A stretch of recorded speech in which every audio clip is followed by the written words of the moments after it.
अस्सलाम वालेकुम। यासीन आपके साथ हाजिर है मॉर्निंग ब्रीफिंग में। आज 11 जून है, जुमेरात का दिन, इस हफ्ते का चौथा वर्किंग डे है और बड़ी इंपॉर्टेंट बातें आपके साथ आज करनी है, ख़ासतौर पे इस कल रात जो एफओएमसी के हवाले से जो सिलसिला हुआ। और जैसे कि मैं 2-3 दिन से आपसे ये बयान करता रहा कि बड़ी इंपॉर्टेंट डेट होती है और एफओएमसी की जो रिपोर्ट आती है, अमेरिका के फेडरल ओपन मार्केट कमेटी की रिपोर्ट होती है जो कि 45 दिन 45 डेज पर इसकी अनाउंसमेंट होती है। और तकरीबन एक हफ्ते पहले से इसका अनाउंसमेंट और इसका चर्चा पूरे मीडिया पर होना शुरू हो जाता है और लोग इसके मुंतजिर रहते हैं कि अमेरिका की फेडरल रिजर्व बैंक जो है वो इंटरेस्ट रेट के हवाले से क्या अनाउंसमेंट करता है। तो बहरहाल ये 2 दिन की मीटिंग थी, कल इसका आखिरी दिन था और रात को 11 बजे इसका अनाउंसमेंट हुआ और अमेरिका ने अपना इंटरेस्ट रेट बरकरार रखा, अनचेंज छोड़ा, 0 से 0.25% पे ये अनचेंज रहा, स्टक रहा, यानी उसको कोई तब्दीली इसके अंदर नहीं आई। लेकिन जैसे कि मैंने आपसे पहले भी कहा था कि इसकी अनाउंसमेंट के बाद सबसे इंपॉर्टेंट हमारे पास जो इसका रिजल्ट के बाद जो इंपॉर्टेंट इवेंट होता है उसकी प्रेस कॉन्फ्रेंस होती है। अच्छा, कल यही हुआ रात के 11 बजे जब अनाउंसमेंट हुआ कि जनाब अमेरिका ने अपना interest rate as per expectation unchanged छोड़ दिया है। स्टॉक मार्केट हायर साइड पे जाने लगी, गोल्ड की कीमतों में भी इजाफा हुआ, फिर थोड़ा सा डाउन भी हुआ, यानी मिक्स रिएक्शन रहा, लेकिन ओवरऑल पॉजिटिव टेरिटरी में मार्केटें चलती रही, खासतौर पे स्टॉक इंडिसेस एस&पी, डाउ जोन्स और नेस्डैक। अच्छा, जब 11:30 बजे इसकी प्रेस कॉन्फ्रेंस शुरू हुई तो जो जर्मी पाल है उनके जो वीडियो लिंक के थ्रू प्रेस कॉन्फ्रेंस कर रहे थे उसमें उन्होंने कुछ बयान दिए। देखिए, जैसे कि हमेशा पहले से अलर्ट कर दिया जाता है कि जनाब एफओएमसी का रिजल्ट है, 11 बजे रिजल्ट है, 10 तारीख को रिजल्ट है और उसकी फॉलोड बाय उनकी प्रेस कॉन्फ्रेंस है। तो ये तमाम बातें कहने का मकसद सिर्फ यही होता है ताकि आप बेहतर तौर पे अपने पोर्टफोलियो को मैनेज कर सकें और तमाम जो आपके डिसीजन है उसकी बड़ी इंपॉर्टेंस होती है कि बाय की जगह सेल, सेल की जगह बाय आप ना कर दें। आप जो ऑप्शन ट्रेड कर रहे हैं, जो आप अपने एक्सरसाइज कर रहे हैं, जो अपने ऑप्शंस को, उसमें कहीं कोई गलती का एहतमाल ना हो। और कल जब एफओएमसी के रिजल्ट के बाद इनकी प्रेस कॉन्फ्रेंस शुरू हुई और उसके बाद मार्केटों में हमने देखा कि बहुत ज्यादा जवाल और डाउन साइड पे मूव आना शुरू हो गई और एस&पी, डाउ जोन्स और नेस्डैक जो इंपॉर्टेंट इनके स्ट्रीमलाइन इंडेक्स है उसमें फॉलिंग शुरू हो गई। और फॉल होने की वजह मिस्टर जर्मी पावल के 2 सेंटेंसेस थे। एक तो उन्होंने ये कहा कि जनाब बहुत ही ज्यादा अनसर्टेन, गैर यकीनी सूरत हाल इन फ्यूचर में उनको दिखाई देती है। ये मार्केट ने बहुत ज्यादा इसको नेगेटिव लिया। और दूसरी बात उन्होंने ये कही कि जनाब वो जो भी कुछ हो सका, चाहे इंटरेस्ट रेट काटना पड़ा तो वो इंटरेस्ट रेट काटेंगे, क्वांटिटेटिव ईजिंग करनी पड़ी तो वो भी क्यूई करेंगे, या उनको कोई मुआशी पहिया चलाने के लिए क्वांटिटेटिव ईजिंग स्टिमुलस पैकेजेस देने पड़े तो वो भी वो करेंगे। वो हर हद तक जाने को तैयार हैं। लेकिन जो पहला इनका जो वर्ड था, जो इनका फिक्रा था, जो इनका सेंटेंस था, जो फ्रेज था कि जनाब फ्यूचर बहुत गैर यकीनी सूरत हाल की तरफ बढ़ता चला जा रहा है, इस बेस पे हमने ये देखा कि स्टॉक मार्केटों में डाउन साइड पे मूव आना शुरू हो गई। हालांकि जब रिजल्ट आया 11 बजे मार्केटों ने हाई बनाया, मार्केटें हाई साइड पे जाने लगी। तो हमें दोनों चीजें देखनी पड़ती हैं कि जनाब इसका इंटरेस्ट रेट का अनाउंसमेंट क्या आया और 11:30 बजे उनकी जो प्रेस कॉन्फ्रेंस हुई उसमें क्या उन्होंने इंडिकेशंस दी। अच्छा, ये भी आप जहन में रखिए कि प्रेस कॉन्फ्रेंस हमेशा नहीं होती, इसका पहले से अनाउंसमेंट होता है। अब जैसे कल इनकी प्रेस कॉन्फ्रेंस हुई, अब जो नेक्स्ट इनकी मीटिंग होगी उसमें प्रेस कॉन्फ्रेंस नहीं होगी। तो इसी ऑल्टरनेट या 2 मीटिंग के बाद ये प्रेस कॉन्फ्रेंस होती है। हर एफओएमसी के रिजल्ट के बाद प्रेस कॉन्फ्रेंस नहीं होती। इस बात को बहुत ज्यादा ज़हन नशीन आप कर लीजिए कि ऑलवेज प्रेस कॉन्फ्रेंस नहीं होती। अच्छा, इस प्रेस कॉन्फ्रेंस में ये जो अल्फाज अदा हुए, जो नेगेटिविटी की तरफ गए, उस पर देखें। इस वक्त भी हमारे पास तकरीबन 100 150 200 पॉइंट अमेरिका की स्टॉक इंडिसेस माइनस में है, नेगेटिव टेरिटरी में चल रहे हैं। और ना सिर्फ अमेरिका की स्टॉक मार्केट बल्कि पूरी दुनिया की स्टॉक मार्केट है इस वक्त माइनस या रेड टेरिटरी में है। अच्छा, इसी के साथ जब उन्होंने ये बयान दिया था कि जनाब हम हर हद तक जाने के लिए तैयार हैं, तो ये जो सेंटेंस था, ये जो इन्होंने बात की जर्मी पाल साहब में, इससे गोल्ड की कीमतों में इजाफा हो गया। मैं बहुत दिनों से आपसे इसी बात का इजहार करता चला आ रहा था कि जनाब अमेरिका इंटरेस्ट रेट माइनस की तरफ कर सकता है। अब कल की मीटिंग में इन्होंने ये देखा कि हमने ये देखा कि इंटरेस्ट रेट उन्होंने कट तो नहीं किया, इंटरेस्ट रेट काटा नहीं है, लेकिन काटने का इशारा दे गए। अब इशारा देने पे क्या हो रहा है कि गोल्ड की मार्केटों में इजाफा होता चला जा रहा है। इस वक्त हम देख रहे हैं तकरीबन 1744 फ्यूचर अगस्त कॉन्ट्रैक्ट है और 3435 स्पॉट कैश मार्केट इस वक्त ट्रेड हो रही है और गोल्ड की कीमतों में मजीद इजाफा देखने का के चांसेस कभी दिखाई देते हैं, क्योंकि इसका 1760 1770 वेरी इंपॉर्टेंट रेजिस्टेंस लेवल है। और जो हालात व वाकयात मैं आपसे जिक्र करता रहता हूं जो अरब कंट्री में है, यानी जो सऊदी अरब और यमन में है या सीरिया में है, रोजाना 40-50 लोग वहां मार दिए जाते हैं, कत्लेआम चल रहा है। तो इन बेसिस पे हम ये देख रहे हैं कि गोल्ड की कीमतों में इजाफा होता है।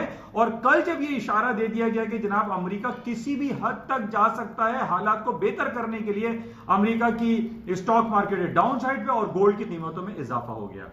अच्छा, ये बात भी समझने की बहुत ज्यादा जरूरत है कि अभी अमेरिका की स्टॉक मार्केट को हम ये नहीं कह सकते ये बस फॉल शुरू हो गया, डिक्लाइन शुरू हो गया, मार्केटें क्रैश कर जाएंगी।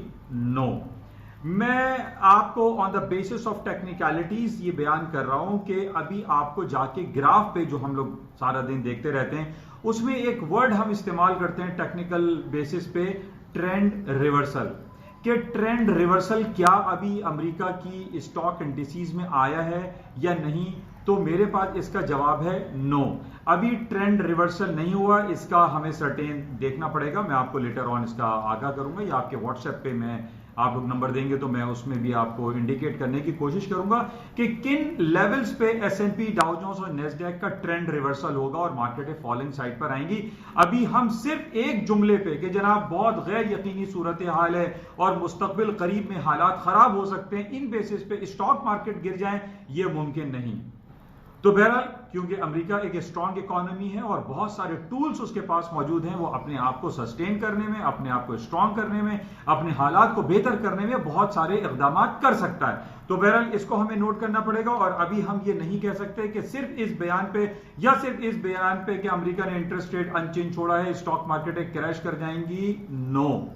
अच्छा, इसी तरीके से गोल्ड की कीमतों में मैं आपको ये इंडिकेशन दे सकता हूं कि गोल्ड की कीमतों में मजीद इजाफा हो सकता है, क्योंकि ये जो बयान है, देखिए हम जो भी जो एनालाइज करते हैं, तज्जिया करते हैं, जो तबसरे कर रहे हैं, वो ऑन द बेसिस ऑफ ये जो सर्टेन जो गवर्नमेंट के लेवल्स होते हैं, गवर्नमेंट के हाई अप्स होते हैं, चाहे वो ट्रंप साहब हो या जर्मी पाल साहब हो या नैन्सी पेलोसी हो, इनके कमेंट्स को हमें जज करना पड़ता है और चेक करते हैं, तज्जिया हम इसी बेसिस पे आपको करके बताते हैं कि जनाब ये जो इन्होंने कमेंट दिया है कि जनाब हालात को सही करने के लिए वो किसी भी हद तक जाएंगे।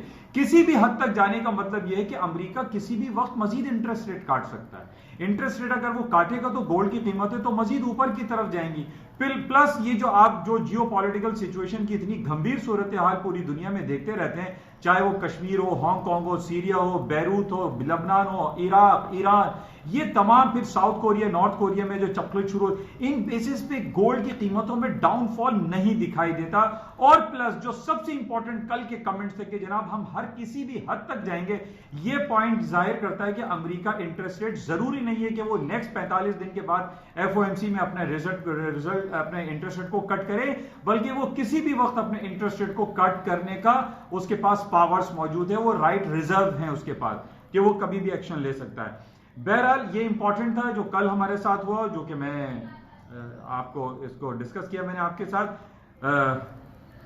तो इसके साथ ही आज हम देख रहे हैं कि स्टॉक मार्केटें डाउन तो हैं, जैसे मैं आपसे कह रहा हूं कि अभी स्टॉक मार्केटें इतनी ज्यादा डाउन नहीं हो सकती, क्योंकि आज फ्रांस की खबर है, पिछले दिनों जर्मनी की खबर थी कि वो रीओपनिंग की तरफ जा रहे हैं, हालात बेहतर हो रहे हैं। इतने ज्यादा जो कोरोना वायरस की हलाकत के हवाले से जो खबरें थी उसमें थोड़ी सी कमी वाकई हुई है और पूरी दुनिया डिफरेंट सर्टेन SOPs के साथ अब ओपन की तरफ जा रही है, खुलने जा रही है। इन बेसिस पे तेल की कीमतों में भी इजाफा हो सकता है, स्टॉक भी रिकवर कर सकते हैं। तो इस बेस पे हम ये नहीं कह सकते कि जर्मी पावल ने जो कल ये बयान दिया है कि जनाब एक अनसर्टेन फ्यूचर की वजह से स्टॉक डाउन हो रहे हैं, नो, मार्केटें रिकवर कर सकती हैं। बहरहाल आज हमारे पास दो बड़ी इंपॉर्टेंट न्यूज आने वाली हैं। आज जुमेरात है, जॉबलेस क्लेम की रिपोर्ट है जो कि निस्बतन बेहतर आ रही है, ये भी पॉजिटिव है। प्लस PPI की रिपोर्ट है, प्रोड्यूसर प्राइस इंडेक्स की रिपोर्ट है, वो प्लस में आ रही है। इन बेसिस पे स्टॉक दोबारा रिकवर हो सकते हैं। तो आप इन तमाम खबरों को अपने सराउंडिंग्स में देखते हुए अपने पोर्टफोलियो को मैनेज करने की कोशिश करें। अच्छा, प्लस इसके साथ कराची स्टॉक में अक्सर लोग मुझसे कहते हैं आप बताया करें, तो आज कराची स्टॉक आप देखिए तकरीबन 100-150 पॉइंट प्लस में चल रहा है। कराची का जो इंडेक्स है वो तकरीबन 35,180 115 पॉइंट प्लस है। इसमें पॉजिटिविटी ज्यादा दिखाई दे रही है। जैसे कि कल भी मैंने आपसे ये कहा था कि जनाब आप जो फार्मास्यूटिकल कंपनीज हैं उनको बहुत ज्यादा क्लोजली वॉच करें, क्योंकि फार्मास्यूटिकल कंपनीज के ही ऊपर सारा बोझ आया हुआ है। वर्ल्ड हेल्थ ऑर्गेनाइजेशन WHO ने दिया हुआ और ये कह रही है कि जो वैक्सीनेशन है वो यही तैयार करेंगी। फार्मा कंपनी है, केमिकल कंपनीज हैं, ये जो इंजेक्शन है, वैक्सीनेशन है, इसको तैयार करेंगी, जिसकी बेसिस पे हम देख रहे हैं फार्मा सेक्टर जो है वो प्लस की तरफ जा रहा है। जबकि हमारे पास जो एनर्जी सेक्टर है या आपका जो सीमेंट सेक्टर है, इसमें वो पोटेंशियलिटी फिलहाल एग्जिस्ट नहीं करती जितना फार्मास्यूटिकल कंपनीज में करती है, तो इसी वजह से हालात बेहतर हैं। अच्छा, कल हमारे पास अमेरिका में बड़ी इंपॉर्टेंट खबर थी कि टेस्ला जो कि तकरीबन $1,700 से गिर के $350-400 आ गया था, कल इसने $1,000 के बेंचमार्क को दोबारा के क्रॉस कर दिया है। देखिए ये भी पॉजिटिव खबर है और इन बेसिस पे हम ये कह सकते हैं तेल की कीमतें थोड़ी सी डाउन होंगी, लेकिन जब रीओपनिंग की बात हम करते हैं तो फिर ऊपर की तरफ आ जाती है। लेकिन आप इस बात को जहन कर नशीन कीजिए, जो मैं पिछले काफी दिनों से आपसे ये कहता रहा कि $7 का जो गैप है वो गैप कवर होना है, और यही हुआ कि $34 से $41 का जो गैप था तेल का, जो कि 2 महीने पहले ओपनिंग गैप आया था, वो कवर हो चुका है। ये कवर हो चुका है। मैं हमेशा आपसे कहता हूं सूनर और लेटर ये जो गैप होते हैं ये कवर हो जाते हैं, और यही हुआ कि ऑयल की कीमतें तकरीबन $41 से तक जाने के बाद अब हम देख रहे हैं कि $38 पे चल रही हैं। लेकिन माइट पॉसिबल जिस तरीके से हम रीओपनिंग की बात कर रहे हैं, इस बेसिस पे तेल की कीमतें ऊपर जा सकती हैं, प्लस स्टॉक भी रिकवर हो सकते हैं। सिर्फ हम कल जर्मी पावर या FOMC के रिजल्ट पे ये नहीं कह सकते कि स्टॉक्स क्रैश कर जाएंगे, तो आप इसको प्रॉपरली मैनेज कीजिएगा और इसको देखिएगा।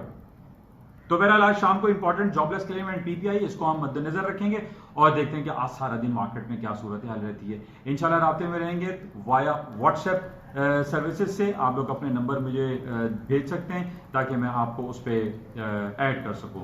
इंशाल्लाह राब्ते में रहते हैं। जाते हुए आपसे वही रिक्वेस्ट कि जनाब इसको आप लाइक करें, शेयर करें, सब्सक्राइब करें और बेल आइकन प्रेस करें। यूट्यूब चैनल है, ईजी है, उर्दू में है, तमाम लोगों को आसानी से समझ में आ जाता है। Thank you.